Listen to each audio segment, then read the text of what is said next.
بعض اوقات لوگ اچھا بننے کے لیے اتنی بھی کوشش نہیں کرتے جتنا نظر آنے کے لیے کرتے ہیں۔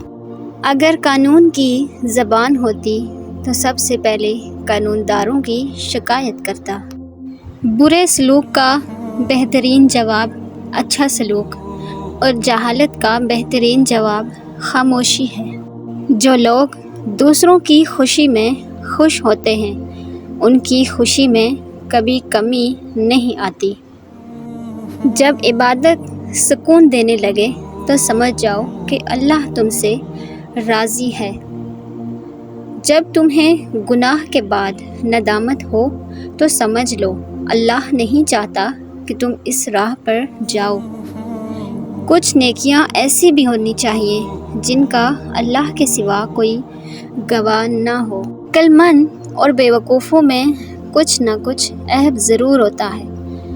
عقل مند اپنے عیب خود دیکھ لیتا ہے اور بیوقوفوں کا عیب دنیا دیکھتی ہے۔ صبر میں شکوہ نہیں ہوتا، صرف خاموشی ہوتی ہے، اور اس خاموشی کا شور صرف اللہ ہی سنتا ہے۔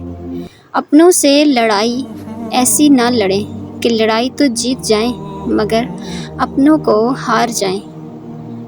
کسی کو ذلیل کرنے سے پہلے خود ذلیل ہونے کے لیے تیار رہیں، کیونکہ اللہ کا ترازو انصاف تولتا ہے۔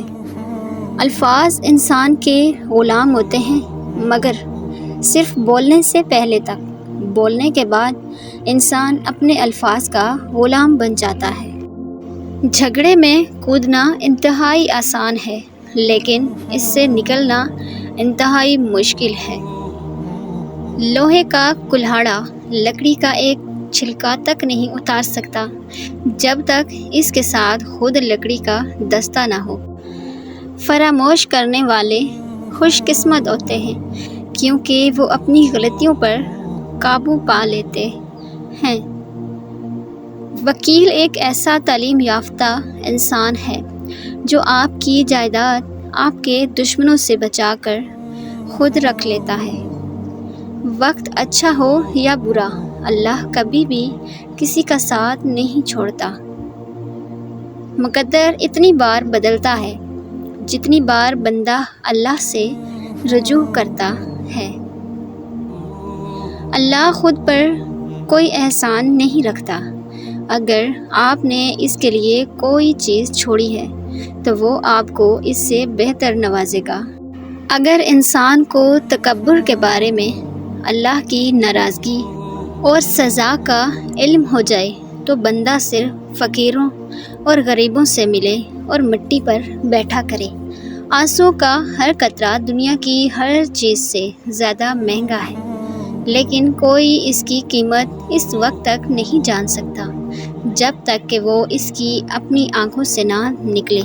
جو شخص اپنی قدر خود نہیں کرتا کوئی دوسرا شخص بھی اس کی قدر نہیں پہچانتا۔ ناممکن بھی ممکن ہو جاتا ہے جب کوئی ہاتھ اٹھا کر اللہ سے مانگتا ہے۔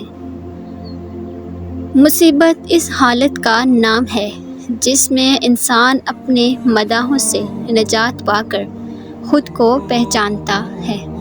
آنسو کا ہر قطرہ دنیا کی ہر چیز سے زیادہ مہنگا ہے لیکن کوئی اس کی قیمت اس وقت تک نہیں جان سکتا جب تک کہ وہ اس کی اپنی آنکھوں سے نہ نکلے۔ اللہ کی راہ میں کوشش کرو اور کبھی پیچھے نہ ہٹو کیونکہ اللہ نے تم سے کوشش مانگی ہے، نتیجہ نہیں۔ جن گھروں میں اللہ کا ذکر ہوتا ہے وہاں سکون، محبت اور برکت نظر آتی ہے۔ کائنات میں کوئی اتنی شدت سے کسی کا انتظار نہیں کرتا جتنا کہ اللہ اپنے بندوں کی توبہ کا کرتا ہے۔ اللہ کے آگے جھک جاؤ، اللہ کسی کے آگے جھکنے نہیں دے گا۔ انسان کی آدھی خوبصورتی اس کی زبان اور آدھی خوبصورتی اس کی خاموشی میں ہے۔ قرآن بار بار کہتا ہے نا امید نہ ہو، کمزور نہ پڑو، بے شک اللہ ہر چیز پر قادر ہے۔ تاریخ ہزاروں سال میں بس اتنی سی بدلی ہے۔ تب دور تھا پتھر کا اب لوگ ہیں پتھر کے۔ جو لوگ درد کو سمجھتے ہیں وہ کبھی بھی درد کی وجہ نہیں بنتے۔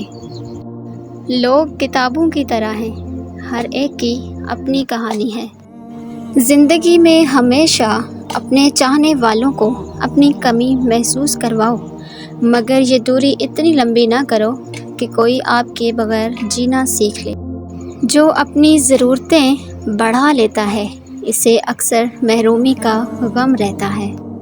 جو انسان یہ سمجھتا ہے کہ اللہ جو کرتا ہے وہ ہمارے لیے بہترین ہوتا ہے، وہ کمال کا ایمان رکھتا ہے۔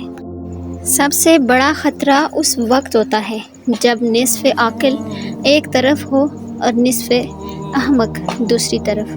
کردار ایک ایسا ہیرا ہے جو ہر پتھر کو کاٹ سکتا ہے۔ اگر تم غلطیاں نہیں کرو گے تو یہ کیسے پتہ چلے گا کہ کون تمہارے گرنے کا انتظار کر رہا ہے؟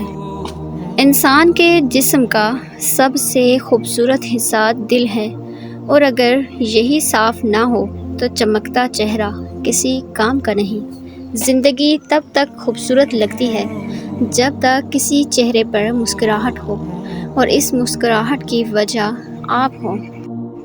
جس کی انا اس کے قد سے اونچی ہو وہ شخص رشتہ نہیں نبھا سکتا۔ آج اگر زندگی مشکل ہے تو کل کی آسانی کا وعدہ بھی اللہ نے کیا ہے، بس تم دعا پر یقین رکھو اور اللہ سے مانگتے رہو۔ اللہ ظالم کو چند روز دنیا میں مہلت دیتا رہتا ہے، لیکن جب پکڑتا ہے تو پھر وہ نہیں چھوڑتا۔ اگر آپ کا اپنا گھر سکون کا باعث نہ بنے تو سمجھ لینا کہ توبہ کا وقت ہو گیا ہے۔ رزق کے پیچھے ایمان خراب مت کرو، کیونکہ رزق انسان کو ایسے تلاش کرتا ہے جیسا کہ مرنے والے کو موت تلاش کرتی ہے۔ مصیبتوں کا مقابلہ صبر شکر سے اور نعمتوں کی حفاظت سے کرو۔